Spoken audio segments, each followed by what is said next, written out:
talking about global feminism this week, and I must say that I found it very interesting, and it opened my eyes to what I define and how I define the term woman and um, feminism and how they intersect with each other. So, for our two readings, um, which we had Under Western Eyes from Chandra Mahanti, and then we had Conceptualizing Gender. I'm not gonna butcher the first name. Last name was Oyuwami, I'm assuming.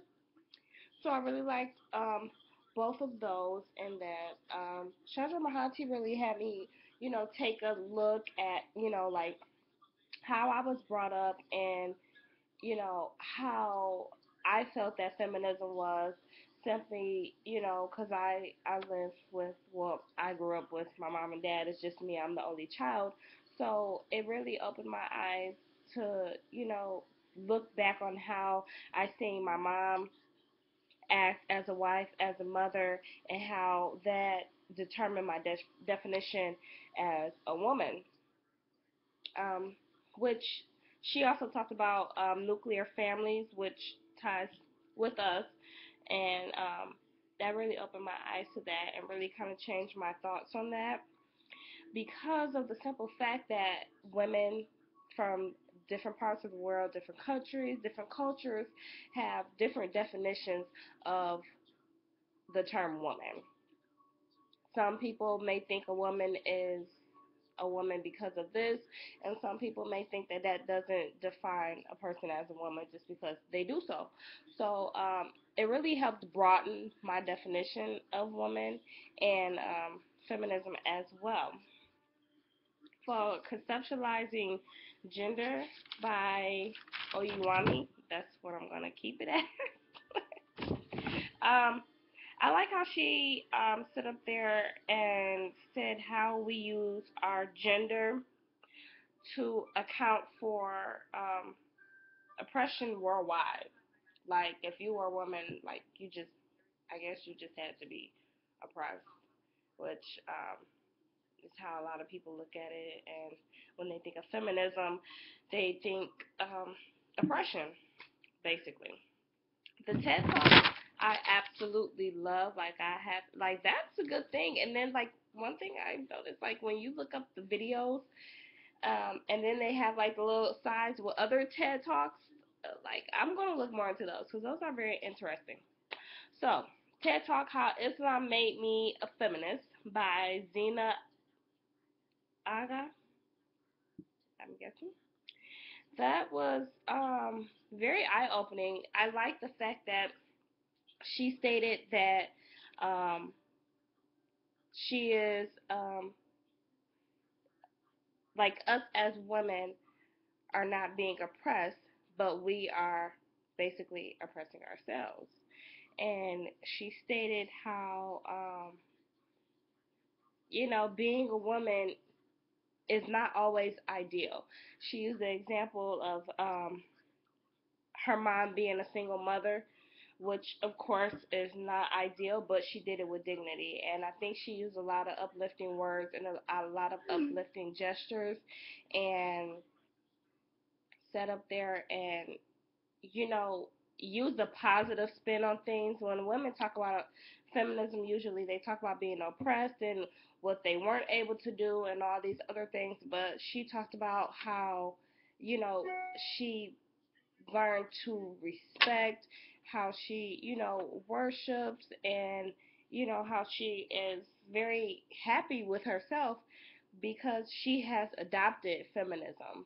So I really like the fact that she talked about becoming one, like being together. And she said one way to end patriarchy is to inspire other women instead of, diversing ourselves, unifying ourselves, coming together to make things equal, to end patriarchy, to end this patriarchal society that we're in.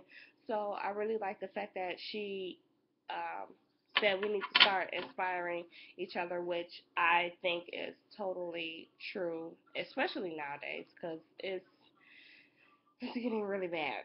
in my opinion. So I really like the TED Talks and I really like the readings. And the TED Talk also kind of took me back to the My Period poem when she talked about being strong and being a woman and how she said that women who bleed are warriors. So with the strength that she talked about in the My Period poem and the strength and dignity that she talked about that her mom had, that she had gained, that she had learned in the TED Talk from Xena, I kind of linked those two together, and I kind of like I kind of got together with both of them. So I really agree with both of them, and I like how uplifting they are.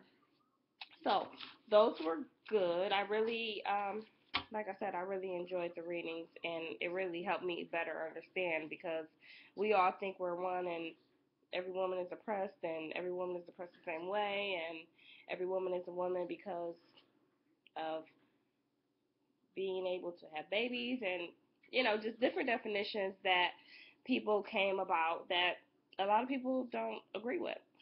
So that was a really big eye opener for me. So for my hangout, yeah, I'm still working on that. I haven't got feedback from Anna or Steven yet. I don't know why. I was looking for a little help. No, I'm sure they will though. They've been great so far. But yeah, I just had a few questions on that. I'm actually kind of doing it by myself right now because of my work schedule and how it conflicts with um, the Google Hangouts in the group. So looking forward to communicating more with Anna or Steven to get more clarification on things so it can be helpful and they can be helpful to me and I can be helpful to myself and them. So for my praxis project, still going. Um, my toes are pink right now. They look kind of, I don't know. My heel is kind of getting rough at the bottom. I tell you that. Even though I take a shower and put baby oil on them all the time. So I'm looking forward to getting a pedicure. I'm not gonna lie. I am looking forward to it. I leave to go out of town in a couple weeks, so we shall see how this goes because I can't not wear sandals because it's gonna be super super hot. So wish me luck. Okay, hopefully a lot of people won't pay attention to my feet or something, or they won't have bad comments towards me. Okay, and then my annotated bibliography. I'm still trying to get clarification on how I want to do things. Um, I am basically trying to focus on lesbian feminism and the different images that lesbians have, like those who may not dress as feminine and may think they dress masculine. And I'm looking into seeing what enforce them to dress that kind of way and what do they find attractive as a woman, and what have they heard from like guy friends or other guys on what is attractive to women, such as like getting a pedicure, like my practice project, like like how do you feel about a woman who doesn't get pedicures? How do you feel about a woman who may have crusty feet? I'm just saying. But yeah, so I'm going to do more research on that. I'm looking to get a little feedback from Steven and Anna on an idea that I had and clarification on things. So hopefully I'm looking to get that soon, get that started. And for my story, I was watching Fresh Prince of Bel Air the other day. And for those who know the show, that's with Will Smith.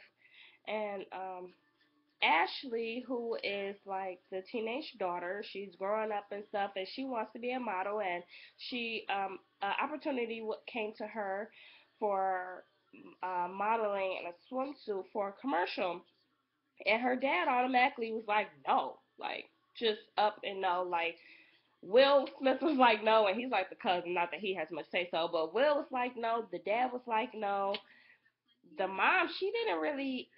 care. She didn't see anything wrong with it, but the dad did. So he was like, no, and she's like, I'm just playing volleyball in my swimsuit, and she's like, I do it all the time. So I think the fact that her dad knew that she was going to be modeling in this commercial where millions and millions of men could see her and, you know, look at her as the sex symbol really bothered him.